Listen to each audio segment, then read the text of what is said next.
18 సంవత్సరాలు నిన్నటువంటి ప్రతి మహిళకి కూడా నెలకి 1500, సంవత్సరానికి 18,000 రూపాయలు ఇస్తానని చెప్పి ఈ రోజుటికి ఒక్క మహిళకి ఒక్క రూపాయి కూడా ఇవ్వాలన్నటువంటి పరిస్థితిలో చూస్తూ ఉన్నాం.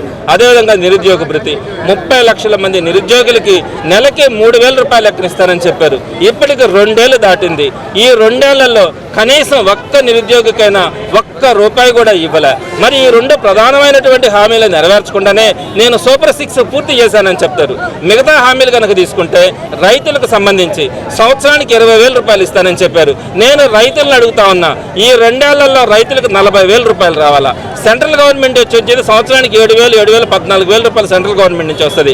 ఆ 14,000 రూపాయలకి మించి ఈ రోజు రైతుకి ఒక్క రూపాయి కూడా స్టేట్ గవర్నమెంట్ నుంచి వచ్చినటువంటి పరిస్థితిలే. మీరు ఒక్కసారి రైతులను వెరిఫై చేసుకోండి.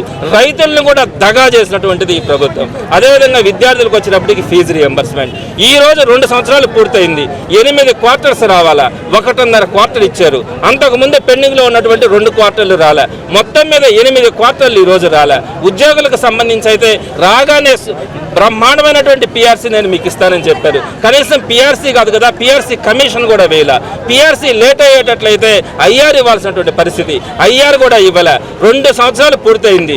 ఈ రోజు దాకా కూడా స్వాతంత్రం వచ్చినప్పటి నుంచి ఇప్పటిదాకా కూడా ఇంత లాంగ్ స్టాండింగ్లో పిఆర్సీ అనౌన్స్ చేయకపోవడం కానీ, ఐఆర్ ఇవ్వకపోవడం కానీ ఇదే ఫస్ట్.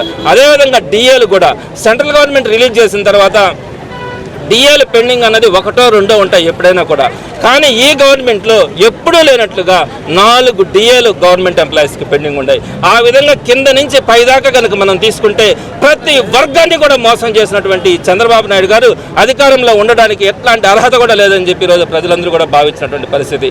ఈ కార్యక్రమంలో భాగంగా వారు ఏదైతే ఎలక్షన్స్కు ముందు ఒక నోటిఫికేషన్ ఇచ్చినారో, ఈనాడు పేపర్లో మనం పెద్ద యాడ్స్ కూడా చూసినాం, అన్ని పత్రికల్లో కూడా చూసినాం, ఒక పత్రికని కాదు, వాటికి సంబంధించినటువంటి ఈరోజు వాటన్నిటిని కూడా చూపించడం కూడా జరిగింది. ఈరోజు కడుపు మండినటువంటి ప్రజలు కానీ వారందరూ కూడా ఈరోజు హాజరు కావడం, ప్రతి నియోజకవర్గంలో కూడా రావడం కూడా జరిగింది. ఈరోజు నెల్లూరు సిటీ నియోజకవర్గంలో తీసుకుంటే మనం ఈ తూర్పు ప్రాంతంలో ఇక్కడ ఈరోజు ఈ కార్యక్రమాన్ని చేసినప్పుడు అందరూ కూడా ముఖ్య నాయకులు అందరూ కూడా రావడం కూడా జరిగింది.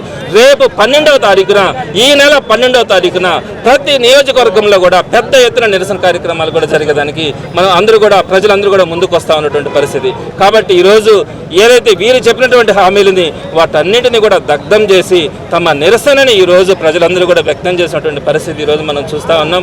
తప్పకుండా కూడా ఇప్పటికైనా కూడా ఈ గవర్నమెంట్ కళ్ళు తెరవాలా. ఏదైతే హామీలు ఇచ్చిన మేమేమి ఎక్కువ అడగట్లా, మీరు చెప్పినవి అడుగుతూ ఉన్నాం. మీరు చెప్పినటువంటి హామీలను నెరవేర్చమని వైఎస్ఆర్సీపీ డిమాండ్ చేస్తూ ఉంది. ఆ ప్రజల పక్షాన్ని నిలబడి ఆ ప్రజల గొంతుకుగా వైఎస్ఆర్సీపీ ముందుకు వచ్చి మాట్లాడడానికి కానీ పోరాటానికి కానీ ఎప్పుడు కూడా ముందుంటుంది. మీరు ప్రతిదానికి కూడా బెదిరిస్తూ ఉంటారు, కేసులు పెడతామని. మెగా డిఎస్సీ పేరు మీద మీరు ఎంత దగా చేస్తున్నారో కూడా మేము సాక్ష్యాలతో సహా చూపించడం కూడా జరిగింది.